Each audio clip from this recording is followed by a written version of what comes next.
घर और किचन के काम दिखने में जितना इजी लगता है ना दोस्तों, काम करने जाते हैं तब पता चलता है कि उतना इजी नहीं है। लेकिन अगर हम लोग कुछ टिप्स एंड ट्रिक्स फॉलो करेंगे तो काम काफी आसान हो सकता है। तो नमस्ते दोस्तों, टिप्स भंडार में आप सभी का स्वागत करती हूँ। तो चलिए आज का वीडियो स्टार्ट करते हैं। दोस्तों, बच्चों से लेकर बड़े तक आइसक्रीम खाना सभी को पसंद होता है और इसीलिए हम लोग कभी कभी आइसक्रीम ऑर्डर भी कर देते हैं। लेकिन जब ये आइसक्रीम लेके आते हैं ना, आप देखोगे इसके साथ एक आइस जेल पैक भी होता है। आइसक्रीम लाते टाइम ये गल न जाए इसके लिए ये आइस जेल पैक साथ होता है। तो हम लोग क्या करते हैं ना, आइसक्रीम तो निकाल के खा लेते हैं और ये जो आइस जेल पैक है इसको फेंक देते हैं। तो दोस्तों, ये जो आइस जेल पैक है ना, इसको आप बिल्कुल मत फेंकिए। हर बार का आइस जेल पैक रखना ये भी जरूरी नहीं है, लेकिन 2-3 आइस जेल पैक तो आप फ्रिज में रख ही सकते हैं और ये बहुत ही काम का चीज है। कभी कभी ना जब हम लोग काम काज करते हैं तो मोच आ जाते हैं या तो फिर चोट लग जाते हैं। बच्चे जब खेलते हैं उस टाइम भी उन लोगों को मोच लग सकते हैं। तो अगर कभी किसी का चोट लग जाए उस टाइम तो हम लोग बर्फ लगाते ही हैं। तो आप ना ये जो आइस जेल पैक है इससे सिकाई कर सकते हैं। इससे क्या होगा, आपका जो दर्द है ना वो काफी हद तक कम हो जाएगा और ये काम में भी आ जाएगा। तो ये छोटा सा ट्रिक था, आशा करती हूँ आप लोगों को काम आएगा। तो चलिए अगला ट्रिक भी देख लेते हैं। हर रोज की किसी न किसी खाने में लहसुन तो डालना ही पड़ता है, लेकिन दोस्तों वो हर रोज ज्यादा तो नहीं लगता है ना लहसुन, तो इसकी कलियां तोड़ने में ज्यादा प्रॉब्लम भी नहीं होता है। लेकिन घर में जब मेहमान आते हैं तो खाना भी ज्यादा बनाना पड़ता है और लहसुन भी ज्यादा जरूरत होता है। लेकिन दोस्तों, लहसुन का ये जो कलिया है इसको तोड़ने में ना काफी प्रॉब्लम होता है। उंगली में दर्द हो जाता है, नाखून में दर्द हो जाता है। तो अगर आपको बहुत ज्यादा लहसुन तोड़ना है तो आप इस ट्रिक को फॉलो कर सकते हैं। देखिए, एक लहसुन को ना मैंने एक प्लास्टिक कैरी बैग में डाल दिया। अभी ये जो इसका जड़ है ना, इसके ऊपर एक बेलन से इस तरीके से मारना है। तो 1-2 बार मारने से ही आप देखोगे इसका जो कलिया है ना ये पूरा ही खुल जाएगा। तो ये कलियां निकालने में जो प्रॉब्लम होता था वो बिल्कुल भी नहीं होगा। आपको जितना भी लहसुन तोड़ना है आप इस ट्रिक से तोड़ सकते हैं, काम काफी आसान हो जाएगा। तो चलिए दोस्तों अगला ट्रिक भी देख लेते हैं। हर फैमिली में किसी एक मेंबर को तो हर रोज मेडिसिन लेना ही पड़ता है, लेकिन दोस्तों ऐसी कुछ मेडिसिन होता है जो कि हम लोगों को हर रोज जरूरत नहीं होता है, कभी कभार इसको जरूरत पड़ता है। जैसे कि बुखार की जो मेडिसिन हो या तो फिर खांसी का जो मेडिसिन हो, वो तो हम लोगों को हर रोज नहीं चाहिए होता है ना। तो हम लोग क्या करते हैं, 2-4 जितना जरूरत होता है वो ले लेते हैं, बाकी इसको रख देते हैं। लेकिन दोस्तों, हम लोग एक छोटा सा गलती हर बार करते हैं और इसके वजह से मेडिसिन घर में रहने के बाद भी हम लोगों को फिर से मेडिसिन खरीदना पड़ता है, इसको हम लोग नहीं ले पाते हैं। तो दोस्तों चलिए देखते हैं वो गलती क्या है और उसको हम लोग कैसे सुधार सकते हैं। मेडिसिन का जो स्ट्रिप है उसके एक साइड में ना एक्सपायरी डेट लिखा हुआ होता है।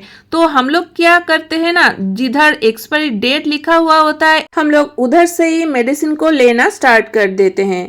और इसके वजह से क्या होता है, मेडिसिन रहने के बाद भी ये डेट हम लोगों को दिखाई नहीं देता है। तो हम लोगों को याद भी नहीं रहता है कि इसका डेट कितने दिन तक है। तो घर में मेडिसिन रहने के बाद भी इसको फेंकना पड़ता है। तो ये गलती बिल्कुल भी नहीं करना है। जब भी मेडिसिन लेना है ऊपर की तरफ से लेना होगा, ताकि ये जो एक्सपायरी डेट है ये नीचे रह जाए और लास्ट मेडिसिन तक हम लोगों को ये दिखाई दे। तो आशा करती हूँ दोस्तों ये ट्रिक आप लोगों को पसंद आया है। तो चलिए अगला ट्रिक भी देख लेते हैं। डाइनिंग टेबल पर या तो फिर किचन में हम लोग टिश्यू पेपर तो यूज करते ही हैं, और जब हम लोग कुछ डीप फ्राई करते हैं इधर से ही प्लेट के ऊपर एक टिश्यू पेपर रख देते हैं और इसके ऊपर वो फ्राई को निकाल के रखते हैं ताकि एक्स्ट्रा जो ऑयल है वो एब्जॉर्ब कर ले। लेकिन दोस्तों, ये जो टिश्यू पेपर हम लोग इस तरीके से ग्लास में या तो फिर टिश्यू होल्डर में रखते हैं तो दिन भर ऐसे ही खुले में पड़े रहते हैं। इसमें धूल मिट्टी भी पड़ सकते हैं या तो फिर ककरोच छिपकली भी मुंह लगा सकते हैं। तो इधर से ही हम लोग यही टिश्यू पेपर को प्लेट में रख के इसके ऊपर फ्राई को निकाल लेते हैं, जो कि हम लोगों के सेहत के लिए बिल्कुल ही अच्छा नहीं है। तो हम लोग ना एक छोटा सा काम कर सकते हैं। जब हम लोग कुछ खरीदते हैं ना, इस तरीके का छोटा मोटा बॉक्स तो आ ही जाता है जो कि हम लोग फेंक देते हैं। तो ऐसी एक छोटा बॉक्स आप ले लीजिए और इसी से हम लोग एक टिश्यू होल्डर बना सकते हैं और इसमें धूल मिट्टी भी नहीं जा पाएगा, छिपकली ककरोच कुछ भी इसमें नहीं जा पाएगा। तो देखिए बॉक्स के ऊपर ना इस तरीके से एक पोर्शन काट लेना है। तो ये पहले से ही काटा हुआ था तो इसके लिए मुझे नहीं काटना पड़ा। तो अभी इस बॉक्स को मैंने नहीं फेंका, इसी से मैं एक टिश्यू होल्डर बनाऊंगी। तो इसको बस थोड़ा सा डेकोरेट करना है। आप डेकोरेट कर भी सकते हैं, नहीं तो आप ऐसे भी यूज कर सकते हैं। और ये छोटा सा बॉक्स हम लोग कम जगह में भी रख पाएंगे। तो ये आप डाइनिंग टेबल पर भी रख पाएंगे या तो फिर किचन में रखना चाहते हैं उधर भी रख सकते हैं। आप इसको कहीं पर लेके भी जाना चाहेंगे ना, इसको कैरी करना वो भी मुश्किल नहीं होगा। तो देखिए मैंने बस थोड़ा सा डेकोरेट कर लिया है और अभी इसके अंदर ये जो टिश्यू पेपर है ना, इसको मैं छोटा छोटा करके फोल्ड कर लूंगी। अगर आपके बॉक्स थोड़ा बड़ा होगा तो इसको फोल्ड करने की कोई ज़रूरत नहीं होगा। तो मैंने टिश्यू पेपर को इस तरीके से फोल्ड कर लिया। अभी इस पैकेट के अंदर मैं इस टिश्यू को डाल दूंगी और पैकेट को इस तरीके से बंद कर दूंगी। बॉक्स के ऊपर का जो पोर्शन खुला हुआ है उसको ढकने के लिए मैंने एक कागज का टुकड़ा काट लिया और सेलो टेप के मदद से इस तरीके से लगा दिया है। तो इसमें धूल मिट्टी बिल्कुल भी नहीं जा पाएगा और जब भी आपको टिश्यू निकालने की जरूरत होगा आप इधर से निकाल सकते हैं। तो ये छोटा सा ट्रिक आशा करती हूँ आप लोगों को पसंद आया है। तो चलिए दोस्तों अगला ट्रिक भी देख लेते हैं। हर रोज खाना बनाने के लिए प्रेशर कुकर का यूज तो हम सभी लोग करते हैं। इससे गैस का भी बचत हो जाता है और खाना भी जल्दी जल्दी बन जाता है।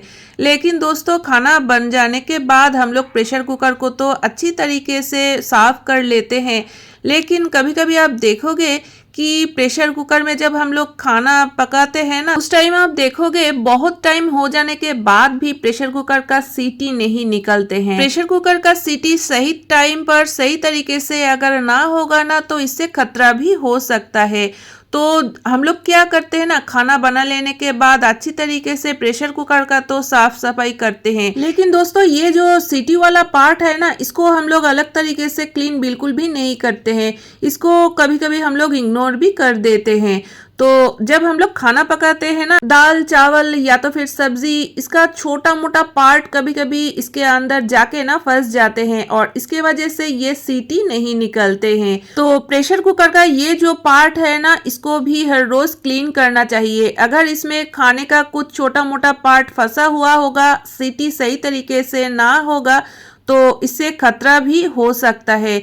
तो आप इस तरीके से ले लीजिए एक सेफ्टी पिन या तो फिर टूथपिक, किसी नुकीली चीज़ों से ना इस तरीके से हर एक जगह को अच्छी तरीके से क्लीन कर लीजिए ताकि इसमें खाने का कोई पार्ट फंसा हुआ ना रहे। तो इस तरीके से अगर हम लोग हर रोज क्लीन कर लेंगे तो प्रेशर कुकर से कोई खतरा नहीं होगा। तो इस ट्रिक को आप जरूर फॉलो कीजिए दोस्तों। तो आशा करती हूँ आज का हर एक ट्रिक आप लोगों को पसंद आया है। कौन सा ट्रिक आप लोगों को सबसे ज़्यादा पसंद आया है ज़रूर कमेंट करके बताना। वीडियो अगर पसंद आए तो चैनल को सब्सक्राइब करके बेल आइकन का भी ज़रूर प्रेस कर देना।